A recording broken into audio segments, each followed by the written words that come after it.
noite, irmãos. Graça e paz. Amém. Nós vamos dar sequência à exposição bíblica que já há algumas semanas estamos estudando o livro do profeta Samuel. E sem mais delongas, eu convido os irmãos a abrirem as suas Bíblias lá no capítulo 5 de 1 Samuel. Nós já tivemos o privilégio de louvarmos o Senhor, de adorarmos aquele que é único, e agora nós teremos o momento de ouvir a sua palavra. Amém? Diz assim: os filisteus tomaram a arca de Deus e a levaram de Ebenezer a Asdod. Os filisteus tomaram a arca de Deus e a colocaram no templo de Dagom, ao lado da imagem de Dagom. Quando os moradores de Asdod se levantaram de madrugada, no dia seguinte, eis que Dagom estava caído com o rosto em terra diante da arca do Senhor. Eles pegaram a imagem de Dagom e a puseram de volta no seu lugar. Levantando-se de madrugada, no dia seguinte, pela manhã, eis que Dagom estava caído de bruços diante da arca do Senhor. A cabeça de Dagom e as duas mãos estavam cortadas e se encontravam na soleira da porta. Apenas o tronco dele estava inteiro. Por isso, os sacerdotes de Dagom e todos os que entram no seu templo, em Asdod, não pisam na soleira da porta até o dia de hoje. Porém, a mão do Senhor castigou duramente os moradores de Asdod, e os assolou, e os feriu com tumores, tanto em Asdod como nos seus arredores. Quando os homens de Asdod viram o que estava acontecendo, disseram: a arca do Deus de Israel não deve ficar entre nós, pois a sua mão é dura sobre nós e sobre Dagom, nosso Deus. Então enviaram mensageiros e reuniram todos os governantes dos filisteus e perguntaram: que faremos com a arca do Deus de Israel? Eles responderam: que a arca do Deus de Israel seja levada até Gate, e depois de cidade em cidade. E a levaram até Gate. Depois que a levaram, a mão do Senhor foi contra aquela cidade, causando grande terror, pois feriu os homens daquela cidade, desde o pequeno até o grande, e lhes nasceram tumores.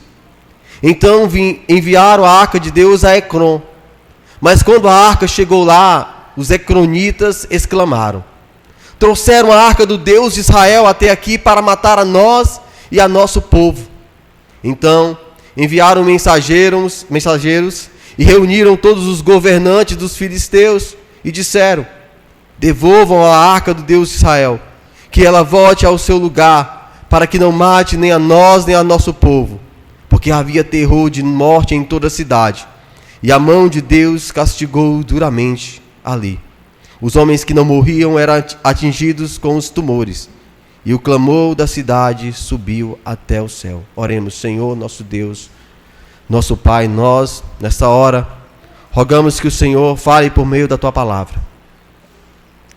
Que eu seja um instrumento usado nas mãos do Senhor para transmiti-la com ousadia, com poder vindo do Teu Espírito. Que os corações que aqui estão sejam tocados por ela.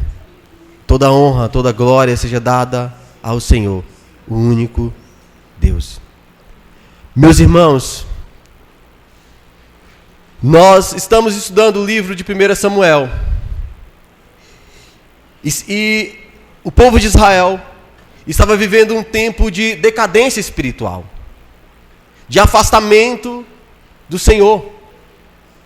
O povo de Israel estava em meio a outros povos vizinhos, povos pagãos, povos que não conheciam o verdadeiro Deus. E muitas vezes, eles assim trilharam os mesmos caminhos, abandonando o Deus que os tirou da terra do Egito, o Deus que os conduziu durante muitos anos no deserto, o Deus que os sustentou durante toda a peregrinação, e seguiram outros deuses.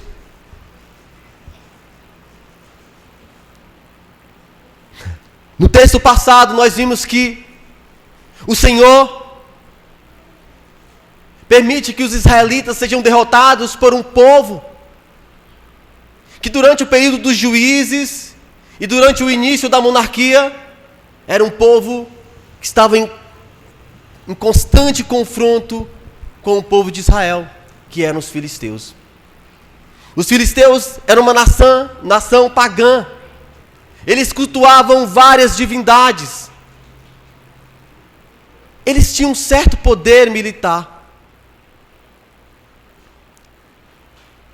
E diante disso, o Senhor, por conta do seu julgamento, porque o Senhor já havia, por meio do profeta Samuel, alertado que ele traria o julgamento sobre a casa de Eli. Nós vimos como os filhos de Eli, Ofni e Finéias, que eram sacerdotes, estavam menosprezando o Senhor, estavam tratando o Senhor com desonra. E o Senhor avisou que traria o castigo sobre eles.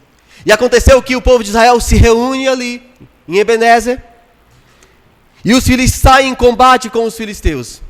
E eles perdem aquela batalha. Inicialmente, cerca de 4.000 homens morreram, e o povo de Israel entra, começa-se um clamor, e eles dizem: vamos buscar a arca do Senhor que está em Siló. E eles vão até Siló, trazem a arca, na tentativa de usar a arca como um amuleto, um símbolo espiritual, para que novamente entrassem em combate com os filisteus e vencessem. Mas a história conta, a Bíblia fala, que eles foram derrotados. Cerca de 30.000 homens morreram. Os filhos de Eli foram mortos. E a arca é tomada. Aquela que era o símbolo da presença de Deus entre o povo de Israel é tomada e levada pelos filisteus. Logo nos versículos 1 e 2, você pode observar que diz que os filisteus tomaram a arca de Deus e a levaram de Ebenezer a Asdod. É interessante porque o povo de Israel vai buscar a arca em Siló e leva até Ebenezer na tentativa de agora vencerem a batalha contra os filisteus. Mas aqui, irmãos, nós vemos que a arca agora é levada de Ebenezer a Asdod. Asdod era uma das capitais da Filístia. Existiam ali 5 grandes cidades, que eram Asdod, Gate, Askelon, Gaza e Ecrom. O autor deixa claro que ele repete novamente para dar ênfase nessa retirada da arca, nessa tomada da arca. Ele diz no versículo 2: os filisteus tomaram a arca de Deus e a colocaram no templo de Dagom. Na antiguidade, a guerra entre os reinos não era uma guerra apenas dos homens, mas era uma guerra dos deuses. E esse é o motivo de que os filisteus, eles levam a arca para Asdod e a coloca no templo de Dagom. Dagom era a divindade, uma das principais divindades adoradas pelos filisteus. E ele tem a ver com a fertilidade, com a agricultura, com a fartura de grãos. Em um primeiro momento, irmãos, a ideia que se passa é que os filisteus estão no controle da situação. Porém, no decorrer do texto, nós perceberemos quem de fato está no controle. Meus irmãos, Deus jamais perde o controle. Ele permite que a arca seja levada, aquela que era o símbolo da sua presença, para disciplinar o povo de Israel e também para trazer juízo. contra os ímpios. É interessante, irmãos, que a arca ela é colocada ao lado da imagem de Dagom. Era como um prêmio pela vitória. Ela estava ali num local estratégico para demonstrar que o Deus Dagom havia vencido o Deus de Israel. E para eles era um grande trunfo, porque eles sabiam, eles conheciam a história do povo de Israel. No capítulo 4 está claro que quando a arca chega no arraial, o povo de Israel grita e os filisteus começam a gritar: que coisa é essa? O que é isso que está acontecendo no arraial? E eles pensam: quem nos livrará das mãos dos poderosos, dos deuses poderosos? São os deuses que atacaram os egípcios com todas as pragas do deserto. Eles sabiam o que Deus havia feito pelo seu povo. E a arca é colocada ao lado da imagem de Dagom. É interessante porque essa vitória que eles acreditam terem conquistado, nos capítulos, nos versículos seguintes, a verdadeira batalha vai se iniciar. A batalha entre os homens havia ocorrido, Israel havia sido derrotado, mas agora está a batalha entre o Deus de Israel, Yahvé, e o Deus dos filisteus, Dagom. De um lado está o Deus, o Todo-Poderoso, irmãos. Aquele que de fato está no controle da história. Aquele que de fato detém todo o conhecimento, toda a sabedoria, todo o poder. E de um lado, Dagom. O duelo se inicia. No versículo 3, a palavra de Deus diz que quando os moradores de Asdod se levantaram de madrugada, no dia seguinte, eis que Dagom estava caído com o rosto em terra, diante da arca do Senhor. É interessante a imagem que o texto nos traz. O texto diz que Dagom estava caído com o rosto em terra. Aqui demonstrando uma submissão a Deus. Uma submissão do Deus falso diante do Deus verdadeiro, o Deus de Israel. No decorrer da história da humanidade, Deus se manifestou de diversas maneiras, irmãos. E nós vemos na palavra de Deus, como Deus agiu com poder, demonstrando o seu poder, demonstrando que Ele é o verdadeiro Deus e que não há outro, aniquilando todos os deuses. E a imagem aqui é de um rosto em terra. Quando Jacó foge de Esaú, e quando há o reencontro, o texto diz que quando Jacó avista Esaú, ele se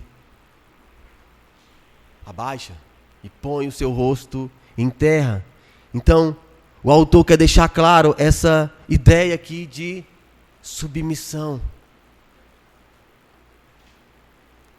Aqui é o primeiro golpe. Não é o golpe fatal. Não porque Deus precisava de outro golpe. Mas vem o segundo golpe, que está lá no versículo 4. Antes um pouquinho, irmãos, é que o interessante, e que evidencia a falsidade, que aquilo é apenas um Deus falso, é que os adoradores de Dagom, eles precisam pegar a imagem de Dagon e a colocar de volta em seu lugar. E aqui me faz lembrar o Salmo 115, que diz que os ídolos nada são. Eles têm boca, mas não falam. Eles têm ouvidos, mas não ouvem. Eles têm mãos, mas não apalpam. Eles têm pé, não caminham. Dagon está submetido, está sujeito ao verdadeiro Deus, aquele que detém todo o poder. Isso nos traz uma ideia, irmãos, de superioridade. Deus, Ele é superior. Na verdade, isso nos traz uma ideia de que Ele é o único Deus verdadeiro, porque diante dEle, os ídolos não subsistem. Quem o pode aconselhar? Quem o pode socorrer? Ele não precisa de socorro, irmãos. Deus está aqui. E Ele pode estar em qualquer outro lugar. Não há barreiras para o Deus, o verdadeiro Deus de Israel. Não há limites para a sua atuação. Não há barreiras que Ele não possa transpor. O nosso Deus, irmãos, é o Deus que abriu o Mar Vermelho. É o Deus que, por meio da sua palavra, todas as coisas vieram a existir, porque dele nós cantamos hoje, e para ele são todas as coisas. Esse é o nosso Deus. Irmãos, ninguém precisa pegar na mão de Deus, ninguém precisa dar uma ajuda para Deus. Nós muitas vezes queremos ajudar o Senhor, mas é Ele quem nos socorre. Mas aqui, irmãos, a falsidade desse Deus é evidenciada quando os seus próprios adoradores é que o tem que colocar no seu devido lugar. E aí o golpe fatal vem. Está no versículo 4. Quando eles se levantam de madrugada no dia seguinte, eis que Dagon estava caído de bruços diante da arca do Senhor. A cabeça de Dagon e as 2 mãos estavam cortadas e se encontravam na soleira da porta. Aqui o golpe é fatal. Aqui a batalha, ela mal começou e ela já se encerrou. Aqui é um sinal de vitória, assim como aquele que vencia uma batalha, ele decapitava os seus inimigos. Assim Dagon é decapitado diante do Deus de Israel, do verdadeiro Deus, para evidenciar ainda mais a sua inutilidade, que de fato ele era um Deus falso. Irmãos, Deus derruba todo ídolo que tenta ocupar o lugar da sua glória. Deus não é um mero amuleto a ser carregado como o troféu da batalha. Deus não se sujeita a nenhum governo neste mundo, irmãos. Os poderosos desta terra, eles pensam, imaginam coisas vãs, acreditando que eles podem alguma coisa contra o Deus de Israel, contra o nosso Deus. Mas o fato, a verdade, é que eles nada podem fazer. Deus derruba todo ídolo que tenta ocupar o lugar da sua glória. Deus não aceita dividir a sua glória com nenhum outro. Deus não entra em batalhas para perder. Deus não pode ser subjugado. E acontece, irmãos, que a mão de Deus agora pesa sobre aqueles que endurecem o coração contra Ele.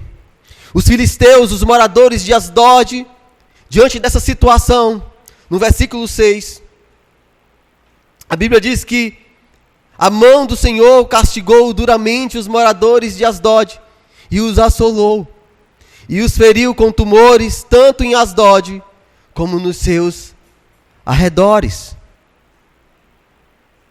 Quando os homens de Asdod viram o que estava acontecendo, disseram: a arca do Deus de Israel não deve ficar entre nós, pois a sua mão é dura sobre nós e sobre Dagom, nosso Deus. Irmãos, Deus já havia trazido a disciplina para o povo de Israel. Deus, ele disciplina aqueles que ele ama, mas também ele julga aqueles que endurecem o seu coração contra ele. Mesmo diante dessa evidência de que ali não se passava de um Deus falso, os filisteus continuam com seu coração endurecido. E o Senhor vai trazer um julgamento contra eles. O texto diz que eles são assolados com tumores, tanto em Asdod como nos seus arredores. Não há unanimidade entre os historiadores, mas alguns acreditam que esses tumores ou era algo semelhante à peste bubônica, que causava uma inflamação nos gânglios linfáticos, ou então eram uma espécie de uma ferida, uma hemorroida, que em um caso ou no outro, irmãos, é terrível. Eu nunca tive hemorroida, né? Graças a Deus. Mas quem já teve, sabe do incômodo que é. Eles são feridos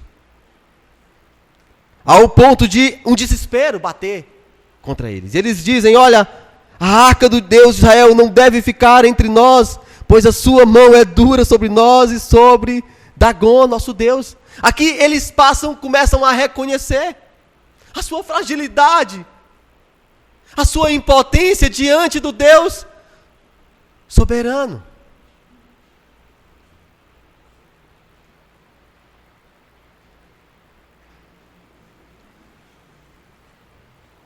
E eles vão em uma tentativa de escapar do governo e do juízo do Senhor, levar a arca para outras cidades. Irmãos, o que nós aprendemos é que não adianta fugir do julgamento de Deus.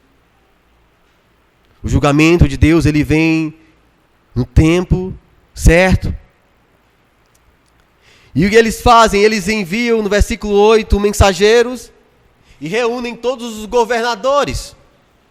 E lá eles decidem o que fazer com a arca do Deus de Israel. E eles decidem enviar a arca até Gate, e depois de cidade em cidade. Mas o texto, a palavra de Deus diz que quando a arca chega em Gate, a mão do Senhor também foi contra aquela cidade. E causa grande terror, ao ponto daqueles homens serem feridos. E o texto diz, irmãos, que desde o pequeno até o grande, não há ninguém que possa escapar do juízo do Senhor. E o texto diz que lhe nasceram também tumores.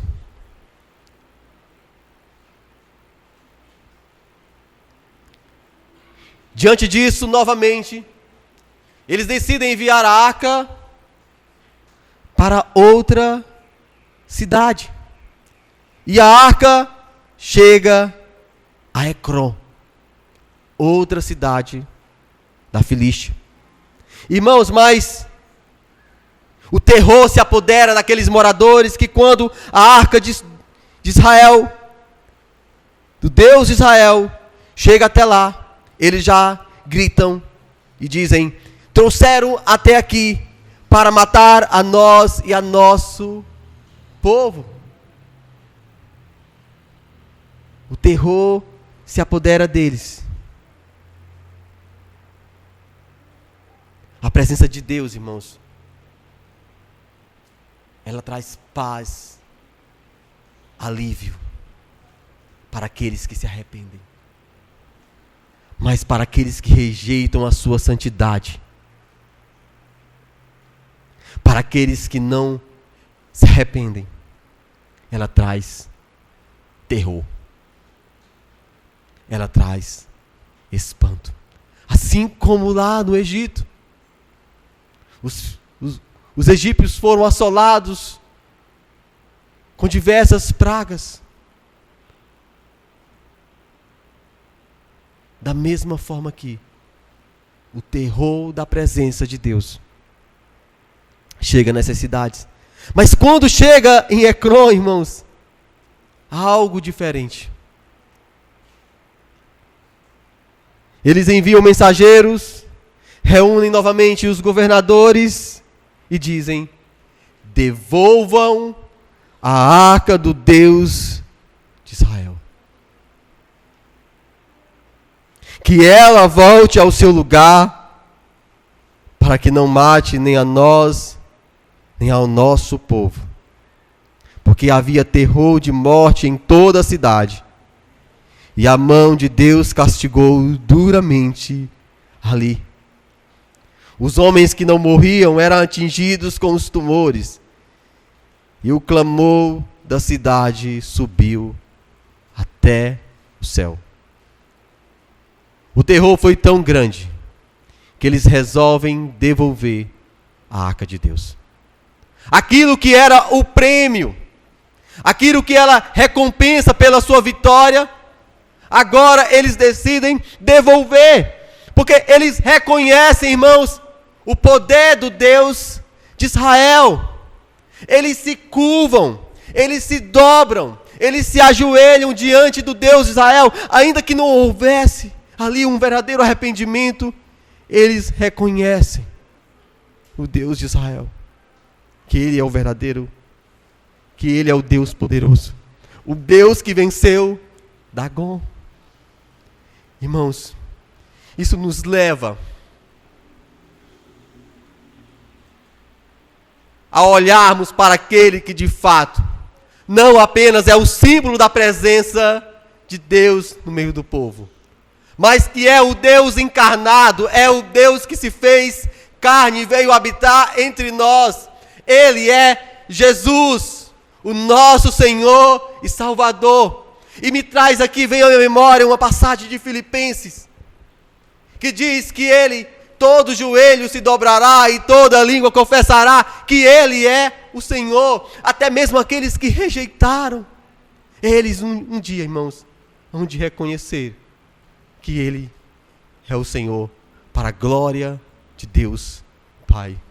Outra coisa interessante que nos faz lembrar de Jesus, irmãos, é que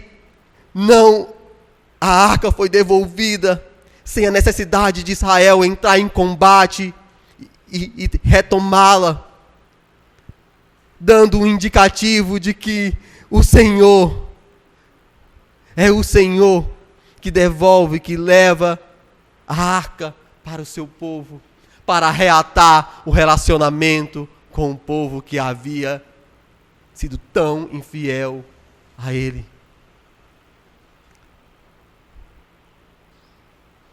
Deus não precisou do auxílio para a arca ser levada. Ele próprio a levou, demonstrando que não é por nós, mas é por Ele. É Ele que faz a obra. Irmãos, da mesma forma, quando nós olhamos para Jesus,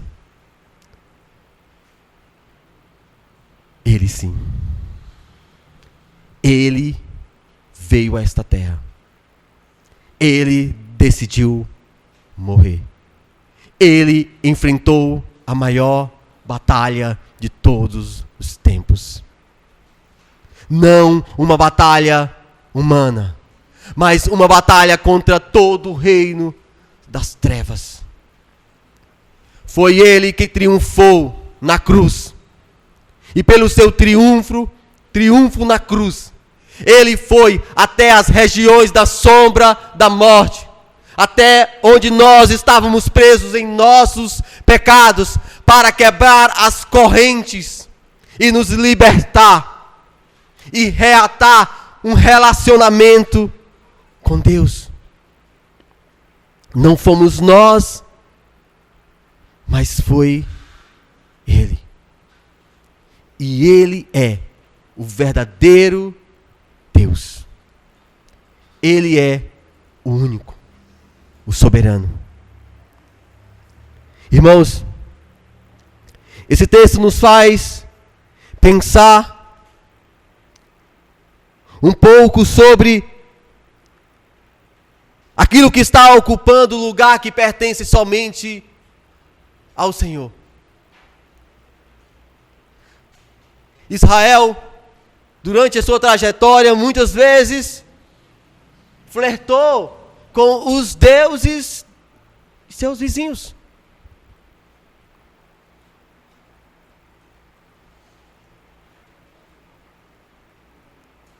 E nós também, irmãos. Você precisa identificar aquilo que está em seu coração, que está ocupando o lugar do Senhor. Ou você retira isso da sua vida, ou a disciplina do Senhor, ela vem.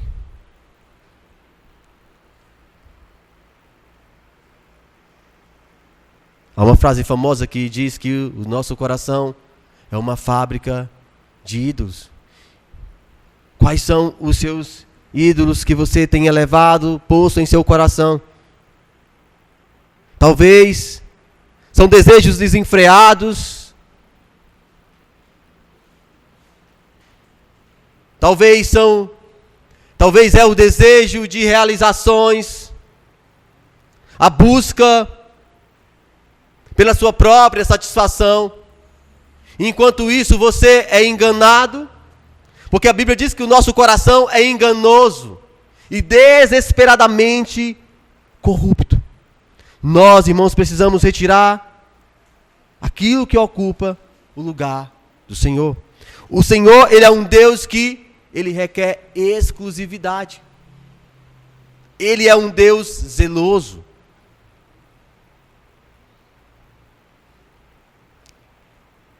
Em segundo lugar, nós aprendemos que nós não devemos endurecer o coração diante das evidências de que Deus, Ele sim é o verdadeiro Deus. Não endureça o seu coração. A disciplina divina é um convite ao arrependimento. A Bíblia diz que o Senhor, Ele disciplina aqueles que Ele ama. A Bíblia diz que o Senhor, Ele se compadece como um pai. E é pela sua misericórdia que Ele nos trata, porque Ele busca a nossa restauração.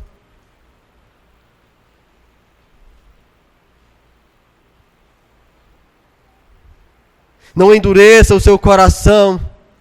Não permita que o orgulho te afasta de Deus. E você que ainda está ouvindo e ainda não teve um encontro pessoal com Jesus. A Bíblia diz: se hoje ouvirdes a voz do Senhor, não endureçais o seu coração. Hoje é um dia oportuno para salvação. Hoje é um dia oportuno para a sua liberdade. Não uma liberdade física, mas uma liberdade espiritual. A liberdade do pecado, da escravidão do pecado. Pare de fugir de Deus. A única segurança que nós temos, irmãos, é render-se ao Senhor. Irmãos, esse mundo, a vida é breve. É passageira. Nós não temos segurança em nós mesmos. Nós não temos em quem, a não ser o Senhor. Como o texto diz: a Ele elevo os meus olhos para os montes. e dele virá o meu socorro. Por fim, corra para Cristo. Porque o Deus Santo que julga é também o Deus que salva através de Jesus. Que o Senhor aplique a sua palavra em nossos corações. Senhor,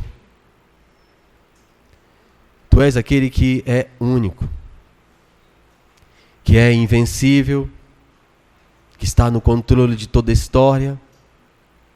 Mesmo ainda quando nós acreditamos que o Senhor perdeu o controle, o Senhor ainda continua sendo Deus e reinando.